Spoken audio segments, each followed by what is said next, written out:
오늘 우리들에게 주시는 하나님의 말씀은 고린도 후서 3장 12절에서 18절까지의 말씀입니다. 이 계시의 말씀을 제가 읽을 때 우리 모두 살아계신 하나님의 음성을 함께 들으시기를 바랍니다.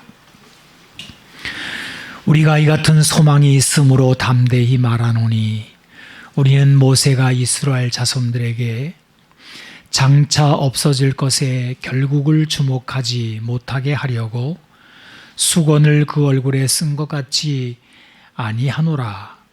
그러나 그들의 마음이 완고하여 오늘까지도 구약을 읽을 때 그 수건이 벗겨지지 아니하고 있으니 그 수건은 그리스도 안에서 없어질 것이라. 오늘까지 모세의 글을 읽을 때 수건이 그 마음을 덮었도다. 그러나 언제든지 주께로 돌아가면 그 수건이 벗겨지리라. 주는 영이시니 주의 영이 계신 곳에는 자유가 있느니라. 우리가 다 수건을 벗은 얼굴로 거울을 보는 것 같이 주의 영광을 보매 그와 같은 형상으로 변화하여 영광에서 영광에 이르니 곧 주의 영으로 말미암음이니라. 아멘. 요즘에 근래에 미국에는 카렌이라고 하는 말이 자주 등장한다고 합니다. 카렌이라고 하는 말은 미국식으로 60년대 흔히 짓던 여성의 이름입니다. 요즘 우리식으로 말하자면 김여사쯤 되겠습니다. 미국판 김여사가 바로 카렌이라는 말입니다.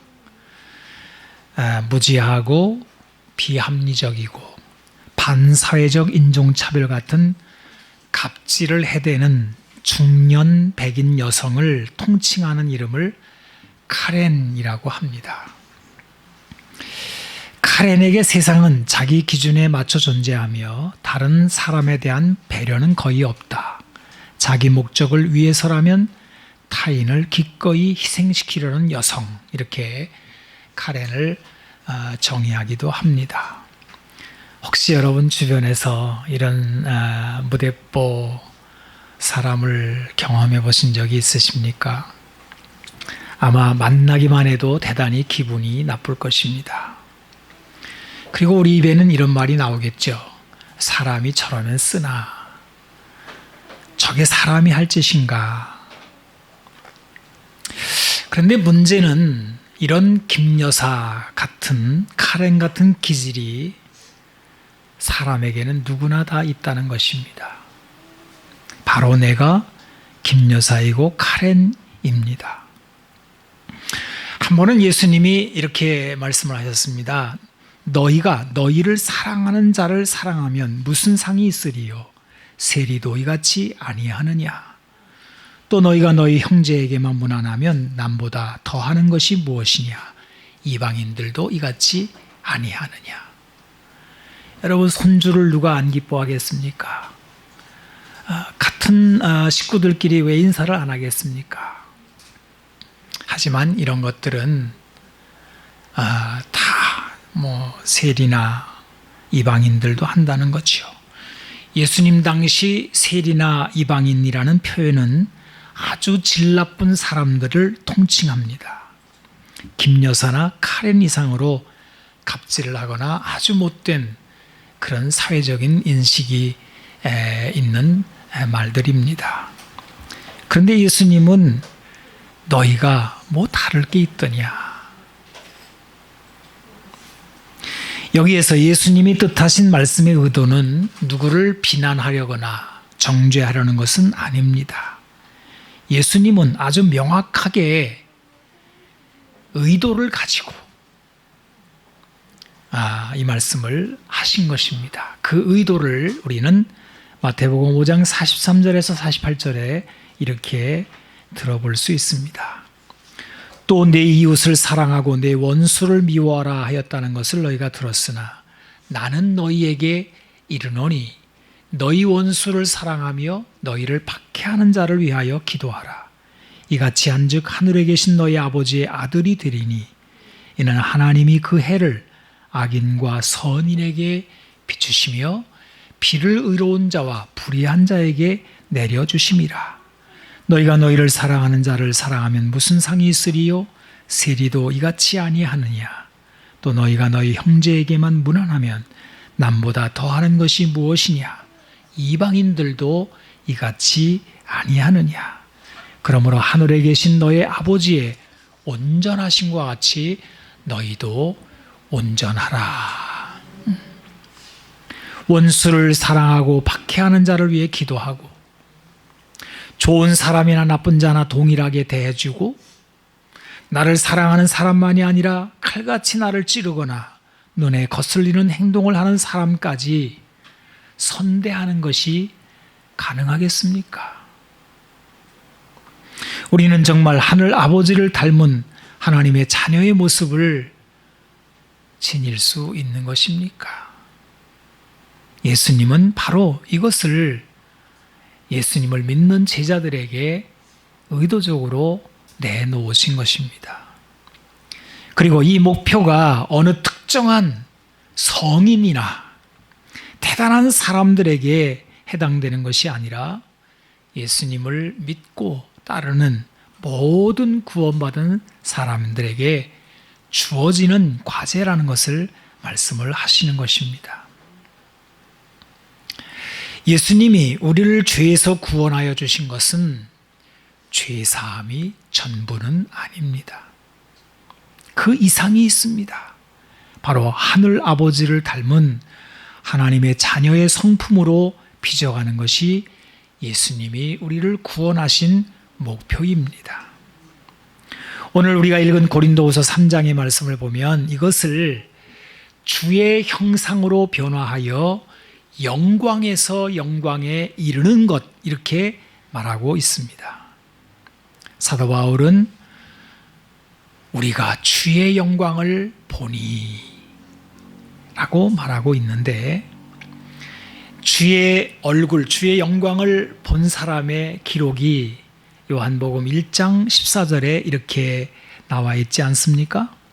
말씀이 육신이 되어 우리 가운데 거하심에 우리가 그의 영광을 보니 아버지의 독생자의 영광이요 은혜와 진리가 충만하더라. 이 사도 요한은 3년 동안 예수님과 함께 살았어요. 같이 그냥 밥 먹고 같이 자고 생활을 같이 한 것입니다. 여러분, 누군가와 3일만 지나도 대부분 그 사람을 보게 됩니다. 그런데 3년을 같이 먹고 자고 함께 지낸다는 것은 아주 놀라운 경험입니다. 속속들이 그 사람의 면모를 엿보게 될 것입니다. 그런데 요한은 예수님의 모습을 볼 때마다 영광이라고 표현했습니다. 우리가 그의 영광을 보매, 참 중요한 표현입니다. 사실 사람은 누구를 보느냐로 결정되는 존재입니다. 그가 무엇을 바라보느냐에 따라서 그의 삶이 달라지고요, 그의 인생이 달라집니다. 그런데 예수님을 바라본다는 것, 예수님은 참 사람입니다. 그래서 누구든지 예수님을 보면, 그 영광을 보면 그의 삶이 달라지는 것입니다. 자, 그러면 우리가 어떻게 예수님의 영광의 모습으로 변화될 수 있을까요? 사실 이렇게 물어보면 우리는 어찌할 바를 모르는 자신의 모습을 발견하게 됩니다. 당위성은 있는데 방편은 잘 모릅니다. 이야기해 주는 데도 별로 없고요. 그래서 쉽게 좌절하거나 낙심하거나 피곤해합니다. 우리는 자주 영적으로 냉담하고 혼란스럽고 빈곤하고 무기력한 모습을 보입니다. 이렇게 예수 믿은 지 오래되었는데 내 수준이 이거밖에 안 되나, 안 되는 거 아닌가 하는 자괴감도 옵니다. 여러분, 과연 나 같은 사람도 변화될 수가 있을까요? 하지만 우리에게 거룩한 목표를 주신 분이 그 목표를 이루는 방법도 주셨음을 우리는 믿습니다. 세 가지를 한번 생각해 보겠습니다. 첫째는 성령님이십니다. 오늘 본문에도 이 모든 것이 곧 주의 영으로 말미암는다라고 선언하십니다. 성령님께서 우리 안에서 우리를 도우십니다. 이 부분은 잠시 후에 좀 더 살펴보기를 보겠습니다. 둘째는 성경입니다. 성경에서 우리는 그 길을 찾게 됩니다. 그리고 또 하나 세 번째는 기독교의 숱한 역사에서 그것을 이루어가는 우리 신앙의 선배들, 거룩한 성도들의 모습에서 우리는 도움을 얻습니다. 제가 오늘 달라스 윌라드를 좀 이야기하려고 합니다. 요즘에 제가 이분을 좀 읽고 있는데 너무 귀한 것들이 많아서 여러분과 함께 더 나누고 싶습니다. 이분이 잊혀진 제자도라고 하는 책에서 이 부분을 잘 이야기를 하고 있습니다. 그는 아주 평범한 처지에 놓인 평범한 사람들이 하나님의 나라의 풍성함을 받아 살아갈 수 있다고 하면서 세 가지를 말을 합니다. 첫째는 우리는 그분이 우리를 있는 모습 그대로 받아주심을 믿는 데서부터 출발한다는 것입니다. 여러분, 세상의 유명한 학교들은, 명문 학교들은 시험을 쳐서 학생들을 받습니다. 자격이 안 되면 못 들어옵니다. 그런데 예수 학교, 예수님을 믿는 데서 시작하는 이 학교는 누구나 있는 모습 그대로를 받으신다는 것입니다. 내 모습 이대로 부족하고 허물 많고 더듬 있고 자주 넘어지는 우리의 연약한 모습을 주님은 있는 모습 그대로 받아주신다는 거예요. 그 다음에 두 번째로 이분은 이렇게 얘기합니다. 주님이 가지셨던 같은 믿음으로 우리를 이끌어 가신다는 거예요. 이 믿음이 무엇입니까?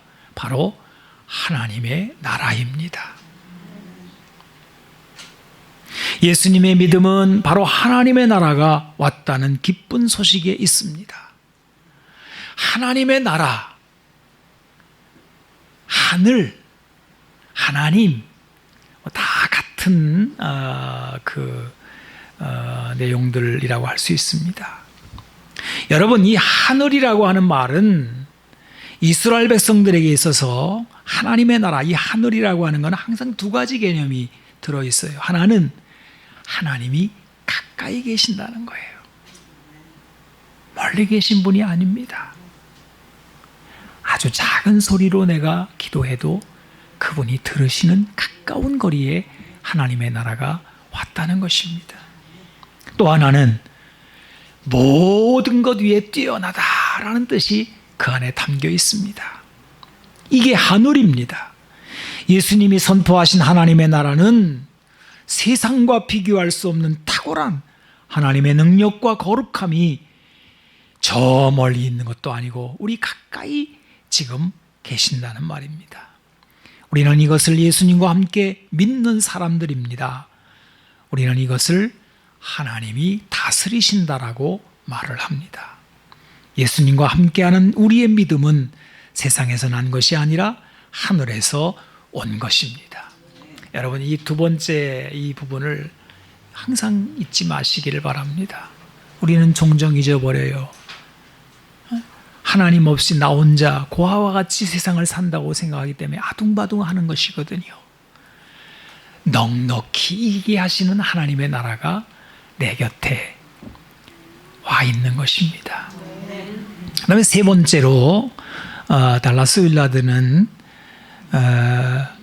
우리는 어떻게 이 믿음으로 인한 삶으로 그럼 들어갈 수 있을까? 구체적인 방법을 이야기할 때 황금의 삼각형을 보여줍니다. 여러분 머릿속에 삼각형을 한번 그려보세요. 자, 이 달라스 윌라드가 보여주는 이 황금의 삼각형의 한 변은, 첫 번째 변은 일상의 문제들을 성실하게 받아들이는 것, 이렇게 말했습니다. 시련을 인내로 견딜 때 우리는 하늘의 충만한 통치가 우리의 삶 속에 임했다는 확신에 이를 수 있다라고 말합니다. 일상이라는 시련의 실존, 말이 좀 어렵게 보입니다만은 여러분, 이게 인생입니다. 뭐 거창한 게 아니에요. 일상이에요. 소소한 집안의 얘기들, 뭐 부부관계, 친구관계, 애 기르는 얘기, 쓰레기 치우는 거, 차 타고 가는 거, 이런 일상에 거기에 막 온갖 문제들이 실존적으로 있어요. 여기에서 필요한 것이 무엇이더냐? 참는 거예요. 제가 한번 선교사님 한 분이, 아주 귀한 선교사님 한 분 계셨어요. 근데 이분이 이제 미국에 잠깐 안식년을 하는 동안에 집을 하나 이렇게 구해서 있었는데, 저도 마침 또 이렇게 그 시간이 돼서 이분과 함께 미국에 이제 잠깐 있었습니다. 며칠을 그 집에서 보낸 적이 있습니다. 근데 이분의 입에서 수시로 나오는 말이 지금까지도 생각이 나요. 하여튼 그 어린 딸이 둘이 있었는데, 이 선교사님이 입에서 툭 하면 나오리, 얘들아, 인생이 뭐냐? 참는 거다, 야. 이게 수시로 나오는 말이, 야, 인생이 뭐냐? 얘들아, 인생이 뭐냐? 참는 거다, 이게. 여러분, 달라스 윌라드는 이 부분에서 예수님의 동생 야고보를 거론합니다. 우리 야고보서가 나오는데, 예수님 동생이 쓴 책이거든요. 야고보서가 30년을 한 가정에서 지낸 예수님의 동생 야고보가 예수님에게서 본 게 뭘까요? 예수님은 당시 목수이셨습니다. 예수님의 삶은 우리와 똑같은 환경 속에서 사람들을 대하며 사는 삶이셨습니다. 일상의 삶의 실존입니다.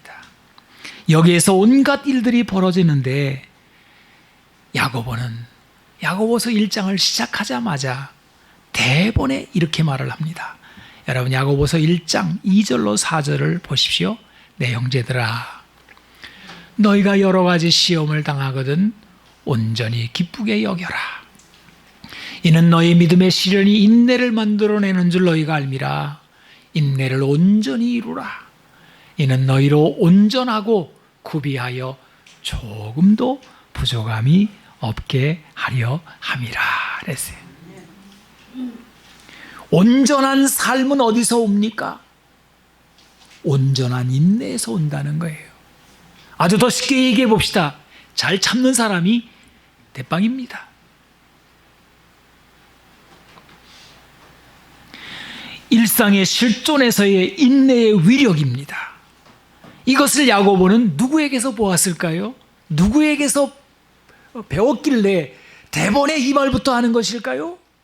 바로 30년의 세월을 함께 산 예수님의 삶에서 이걸 본 거라는 거지요. 진정한 인내는 하나님의 성품이십니다. 우리를 향해 오래 참으시는 하나님 아버지의 모습이 바로 주님의 형상을 이루려는 우리들의 첫 번째 황금의 삼각형의 한 변이라는 거예요. 여러분, 오늘도 한번 참아보십시다.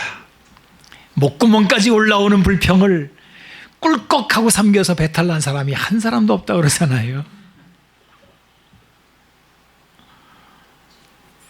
참았더니 잘 해결되는 일이 얼마나 많습니까?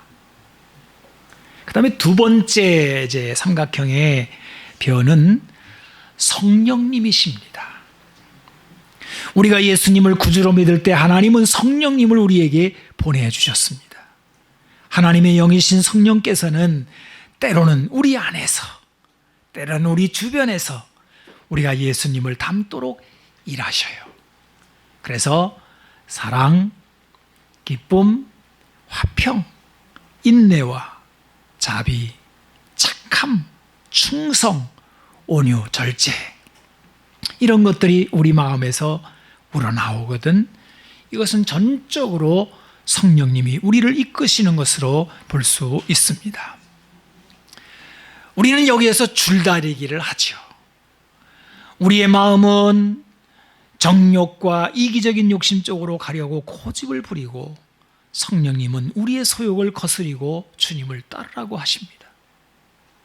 맨날 이 싸움입니다. 그래서 우리는 불편해요. 괴롭습니다. 우리에게 김여사나 카렌의 성질이 나타날 때마다 우리는 마음이 불편해요. 왜냐하면 성령님이 가만두지 않으시기 때문에 그렇습니다. 여러분, 가만두지 않는다는 여기에 소망이 있는 거예요. 이 불편함이 우리를 구원으로 이뤄가고 있습니다. 우리의 성품이 단번에 고쳐지거나 한순간에 형성되지는 않겠지만 성령님과의 이 밀당에서 조금씩 우리는 전진해 나가는 것입니다. 하지만 성령님은 결코 무례하지 않으십니다. 사실 우리 사람은요, 자녀를 양육할 때나 가까운 사람들을 고쳐보겠다고 윽박지르기도 하고 성급하게 하기도 합니다마는 그렇게 해서 바뀐 게 얼마나 있습니까? 마음이나 상하지요. 근데 성령님은 그렇게 안 하셔요. 조용하고 부드럽게 우리를 기다리시며 이끌어 나가십니다. 만약에 우리가 우리의 욕심을 깨닫고 성령을 따르면 그때마다 김여사나 카렌의 모습에서 영광스러운 예수님의 모습으로 변화해 가는 것입니다. 이렇게 성령님은 우리를 도우십니다. 그 다음에 이제 마지막 삼각형의 세 번째 변은 영적 훈련입니다. 이것은 전적으로 우리의 노력입니다. 사실 영적 훈련은 우리 개신교에서 오해의 소지가 많습니다. 여러분, 우리가 누구입니까? 종교개혁자들의 후손이다 보니까 이 율법주의를 너무 경계하다 보니까 훈련마저 경계하는 우를 범하고 있습니다. 하지만 성경을 보면 하나님의 은혜로 죄사함 받은 후에 힘써라는 이 말씀이 얼마나 많이 나오는지 몰라요. 우리가 노력해야 할 부분이 있음을 충분히 언급하고 있습니다. 우리는 주님의 형상으로 변화하기를 바라는 데서 그치지 않고 그렇게 되기를 위한 계획을 세워야 하며 그렇게 훈련해 나가야 합니다. 어떤 훈련들이 있을까요? 리차드 포스터는 그의 책 영적 성장을 위한 제자훈련이라는 책에서 자그마치 13가지 훈련들을 제시했습니다. 묵상훈련, 기도훈련, 금식훈련, 공부훈련 같은 내면의 훈련들도 있고 외면의 훈련으로는 단순화훈련, 고독훈련, 순종훈련, 섬김훈련도 있습니다. 더 나아가서 이분은 공동체 훈련들로 고백훈련, 예배훈련, 인도훈련, 경축훈련 이렇게 해서 13가지를 이야기를 했습니다. 지금 제가 소개한 달라스 윌라드는 이걸 좀 확 줄여가지고 3가지부터 시작을 해요. 고독과 침묵 훈련, 금식 훈련, 그 다음에 성경 암송 훈련. 이제 이렇게 중요하게 다뤄나갑니다. 아마 제가 여러분이 이렇게 말씀을 드리면 아마 여러분들은 작은 한숨을 쉬거나 입을 벌리면서 아이고야 난 틀렸다 야 뭐 이렇게 많나 이렇게 하면서 지레겁을 먹고 포기할 변명거리를 찾을 수도 있을 것입니다. 하지만 이런 훈련들은 우리를 기죽이게 하려는 것도 아니고 넘사벽도 아닙니다. 이것은 성경에 기초한 훈련들입니다. 그리고 오랜 기독교 전통에서 우리 선배들이 믿음의 선배들이 도전하고 누렸던 아주 풍성한 유산들이기도 합니다. 우리 한국 사람들도 기독교가 들어오면서 알게 모르게 이런 이제 훈련들을 해왔어요. 뭐 성경을 공부하는 훈련은 우리에게 익숙합니다. 여러분, 성경을 공부하는 것은 사치가 아닙니다. 차분히 앉아서 말씀을 공부하고 성경을 암송하며 묵상할 때 우리는 훈련을 하고 있는 것입니다. 우리는 기도 훈련도 많이 했죠. 이것도 익숙합니다. 여러분 새벽 기도를 우리가 합니다만은 한번 도전해 보시면 좋겠어요. 얼마나 영적으로 풍성해지는지 경험하게 될 것입니다. 근데 이 부분에서 달라스는 이렇게 말을 합니다. 잘 좀 들어보세요.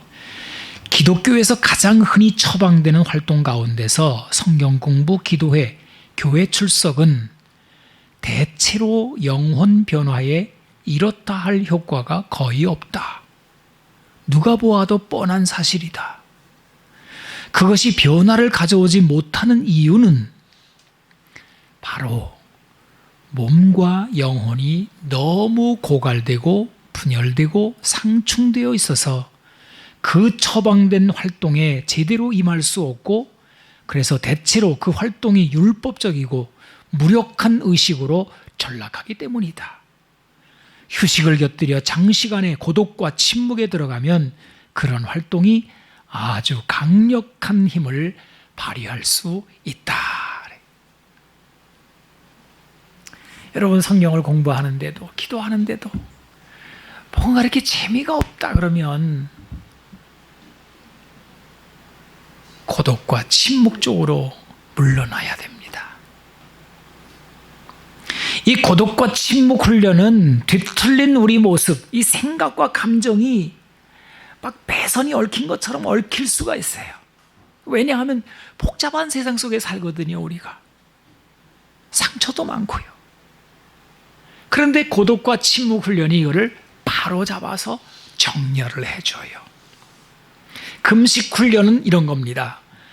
분노하는 삶과 관련이 많습니다. 여러분, 분노라는 게 왜 나옵니까? 내 뜻이 꺾이거나 원하는 것을 얻지 못한 데서 오는 반응이 분노입니다. 분노가 육체 욕망을 부추기거나 그 욕망을 따라가게 할지는 모르지만 하나님의 의를 이루지는 못합니다. 그런데 금식은 원하는 것을 가져야만 즉성이 풀리는 상태에서 우리를 자유케 하는 기능이 있습니다. 그 다음에 성경 암송 훈련이라는 것은 하나님이 일하심과 그 뜻에 내 생각을 집중하는 것입니다. 그래서 하나님의 질서가 내 영혼 안에 스며들어오는 거예요. 이게 성경을 암송하는 이유입니다. 지금 이런 훈련들 하나하나를 다루는 데에는 아무래도 시간이 좀 부족한 듯합니다. 오늘은 중요한 것만 좀 짚기를 원하는데요. 여기서 중요한 거 하나를 좀 얘기해 보고 싶습니다.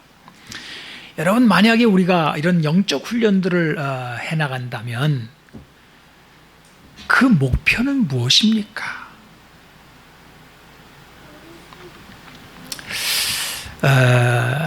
제가 마산에서 목회할 때 젊은 집사 한 분이 영성훈련을 다녀오셨어요. 은혜를 많이 받았나 봐요. 정말 막 뜨거워졌나 봐요. 근데 이분이 담배를 끊었다고 간증을 했어요. 여러분, 담배 끊는 거 굉장히 어렵습니다. 하여튼 영적인 충격을 받으니까 그 하나님의 세계가 확 열려지면서 내 못된 습관을 버려야 되겠다. 그래서 담배를 끊었나 봐요. 근데 이분이 이렇게 간증도 하고 막 그냥 자신을 드러낸 다음에 바짝 쫄았어요. 그래가지고 그 다음에 어떻게 해야 될지를 모르는 거예요. 왜냐하면 담배가 이게 자기를 잡아 당기는 거예요. 또 피우고 싶은 생각이 들겠죠. 그럴 때마다 이미 말을 해놨네.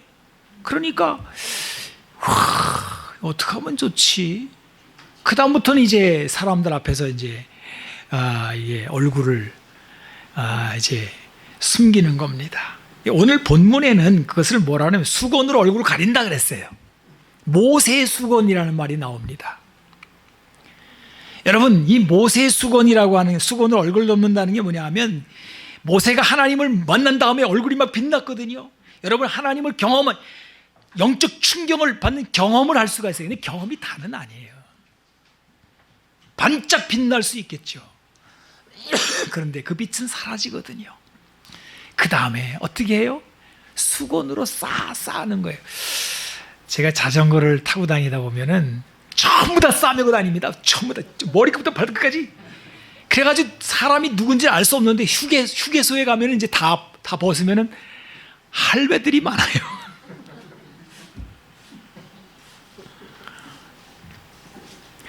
우리 신앙생활에 수건으로 싸매고 다니는 사람들 얼마나 많습니까? 한때 하나님을 경험하고 그 다음부터는 이걸 어떻게 할 줄을 몰라가지고요. 그 영적 훈련을 이 싸매는 거로 생각하면 곤란해요. 겉으로 나타내 보이는 게 아니거든요. 그래서 오늘 본문에 뭐라고 말하고 있습니까? 그러나 언제든지 주께로 돌아가면 그 수건이 벗겨지리라. 주는 영이시니 주의 영이 있는 곳에 자유함이 있느니라. 주께로 돌아가야 돼요. 돌아가면은 바깥의 문제가 아니라 내 속의 문제라는 걸 알아요. 속 사람이 바뀌지 않으면 열매가 나오질 않아요. 그래서 예수님이 나무가 어떤 나무냐에 따라서 그 열매가 나오는 거지. 나무가 되어야지. 겉에다가 나무도 아닌데 주렁주렁 달아놓는다고 딴 사람 속인다고 될 거냐? 자기 자신까지 속이고. 이건 아니지 않느냐. 그래서 이렇게 하면서 바리새인의 율법주의를 경계하신 적이 있습니다. 여러분, 우리들의 영적 훈련의 목표는 겉모습을 꾸미거나 보여주기나 남을 의식하는 여기에 있는 것이 아닙니다. 우리 훈련의 목표는 내 영혼의 총체적인 상태의 변화, 전인이 새롭게 되는 거예요. 사람 자체가 달라지는 거예요.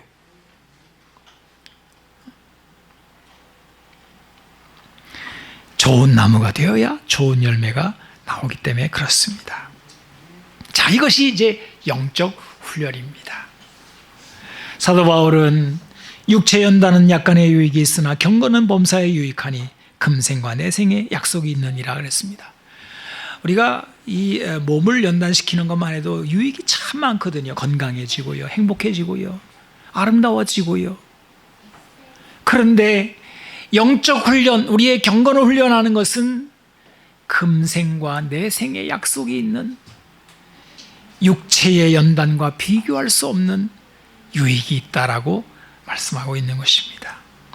그런데 윌라드는 이렇게 말을 합니다. 그리스도를 믿는다고 하면서 그분을 닮은 모습으로 성장하지 않는 사람들의 가장 분명한 한 가지 특징은 오랜 세월에 걸쳐 효과가 검증된 타당성 있는 영적 성장의 대책들을 거부한다는 것이다. 영적으로 냉담하고 혼란스럽고 빈곤하고 무기력한 사람치고 이런 영적인 연습들을 꾸준히 활용하는 사람을 나는 거의 본 적이 없다. 이런 영적인 연습들은 성경의 내용을 잘 아는 사람이면 누구에게나 명백한 것인데도 말이다. 그냥 안 하려고 한다는 거죠. 여러분, 우리들의 신앙생활이 영적 훈련의 노력들로 채워지기를 부탁합니다. 트라이 해봐야 돼요. 사랑하는 성도 여러분, 구원, 이 단어는 기독교의 중요한 말입니다. 우리는 죄와 사망에서 구원을 받았습니다. 그러나 이제도 말한 것처럼 죄 사함이 구원의 전부는 아닙니다. 구원의 완성은 예수님의 형상으로 그 영광스러운 모습으로 변화하여 영광에서 영광에 이르는 것입니다. 이게 구원의 전체 그림입니다. 그래서 사도 바울은 빌립보서 2장 12절에서 15절까지 이렇게 전하고 있습니다. 그러므로 나의 사랑하는 자들아, 너희가 나 있을 때뿐 아니라 더욱 지금 나 없을 때에도 항상 복종하여 두렵고 떨림으로 너의 구원을 이루라. 너희 안에서 행하시는 이는 하나님이시니 자기의 기쁘신 뜻을 위하여 너희에게 소원을 두고 행하게 하시나니 너의 모든 일에 원망과 시비가 없이 하라. 이는 너희가 흠이 없고 순전하여 어그러지고 거스르는 세대 가운데에서 하나님의 흠없는 자녀로 세상에서 그들 가운데 빛들로 나타내며. 아까 말씀드린 황금의 삼각형을 다시 한번 여러분 기억해 보십시오. 일상의 삶에서 매일 부딪히는 실존적 문제를 하나님을 소유한 사람들, 하나님과 함께하는 사람들이라고 하는 그 놀라운 그 은혜, 사랑 속에서 그걸 인내로 참아내는, 여기서부터 한변이 시작됐죠. 하나님이 계신 거예요. 하나님이 계시니까 이게 참아보는 거예요. 손해나도 한번 기다려보는 거지요. 잘못하지만 또 한번 해보는 거지요. 뭐 또 실패하면 또 마음을 자책하고 주여 잘못했습니다. 그러면서 또다시 일어나는 거지요. 그 다음에 두 번째로 우리 곁에서, 우리 안에서, 그리고 위에서 전적으로 돕는 성령님, 그분의 세심한 음성, 거기에 귀를 기울이는 거죠. 들어보세요. 주님 말씀하세요. 주님께서 세심하게 말씀하시고 그분이 기뻐하시는 것과 그렇지 않은 것을 구별해 주시면서 가게 하지 않습니까? 그리고 여러 가지 영적 훈련들의 실제적인 노력들, 이것이 우리를 주님의 형상으로 변화시키는 방법들입니다. 충분합니다. 할 수 있는 것들입니다. 무엇보다도 주님이 지금의 내 모습을 그대로를 받으셨어요. 내 모습 이대로 여기서부터 계속 시작하는 것이, 계속 나아가는 것입니다. 그리고 결국은 주님께서 놀랍게 이루시는 모습을 우리는 보게 될 것입니다. 제가 즐겨보는 TV 프로그램 가운데 집 고치는 얘기가 있습니다. 뭐 우리나라에도 이제 그런 프로그램이 있습니다만은 뭐 미국이나 이런 나라에, 영국 같은 나라에서는 이제 헌집 죽게 새집 다오 뭐 이런 프로그램이 있어요. 근데 어떤 사람이 이제 집을 여러 개를 이제 보여주고 어떤 집을 사시려느냐고. 근데 뭐 돈은 이제 한정적이니까 이제 다 낡은 집들입니다. 근데 가보니 마음에 안 드는 거예요. 뭐 여러 가지 뭐 그냥 고개를 절레절레, 안방과 부엌은 좁지요, 거실은 어둡지요, 칙칙하지요, 답답하고. 그래가지고 이제 어쨌든 뭐 이제 그 중에 하나를 이제 선택을 해서 이제 이제 맡기는 겁니다. 싹 다 고치는 거예요. 요즘에 사랑의 재개발이라는 노래가 있대요. 싹 다 갈아엎어 주세요. 머리끝부터 발끝까지 재개발해 주세요. 뭐 이런 노래가 있는데, 벽을 뒤로 물리고 창을 새로 내고 완전히 리모델링을 한 다음에 온갖 그 아름다운 것들로 다 장식을 한 다음에 이제 디데이를 잡아가지고 이제 그 집 산 사람을 탁 불러다가, 자, 볼 준비 됐습니까? 그러면 이제 네, 기대가 됩니까? 네, 그래. 그리고 쫙 열고 탁 들어가면 눈물을 흘리더라고요. 아니, 이게 내가 산 집 맞습니까? 어떻게 이렇게 바꿔놨습니까? 깜짝 놀라고 막 탄성을 지르고 막. 제가 그 프로그램을 보면서, 야, 성경에 너희는 성전으로 지어져 간다, 우리 인생을, 우리 기독교인들의 인생을 집 짓는 것으로, 하나님이 거하시는 거룩한 집 짓는 것으로 말씀을 하시는데 그렇겠구나. 결국은 저렇게 영광스러운 모습으로 나타나겠구나. 주님이 우리를 그렇게 바꾸시려는 것이구나. 이게 성경이 말하는 구원이라는 것이구나 하는 것을 느끼게 되었습니다. 이것을 오늘 본문은 이렇게 말씀하십니다. 고린도후서 3장 18절, 우리가 다 수건을 벗은 얼굴로 거울을 보는 것 같이 주의 영광을 보매 그와 같은 형상으로 변화하여 영광에서 영광에 이르니 곧 주의 영으로 말미암음이니라. 자, 기도하겠습니다. 주님, 감사합니다. 또 부끄럽습니다. 어쩔 줄을 몰라 할 때도 많이 있음을 고백합니다. 하지만 우리 구원을 위하여 시작하신 분이 하나님이시오니 주님이 마치실 줄로 알고 우리가 전심으로 힘을 더하여 주님이 하시는 일에 노력하고 또 주님의 원하시는 곳으로 나아가기를 원합니다. 주여 우리를 변화시켜 주시옵소서. 예수님 닮게 하여 주옵소서. 속속들이 겉모습만이 아니라 우리 속이 주님 닮아지게 하여 주셔서 성령님께서 이루시는 사랑과 희락과 평과 오래 참음과 자비와 양성과 충성과 온유와 절제의 열매들이 나타나게 하여 주옵소서. 주여 우리를 가르쳐 주시고 이끌어 주심으로 우리 삶이 아름답게 변화하는 모습들을 날마다 보게 하여 주옵소서. 우리 구주 예수님의 이름으로 기도하옵나이다. 아멘.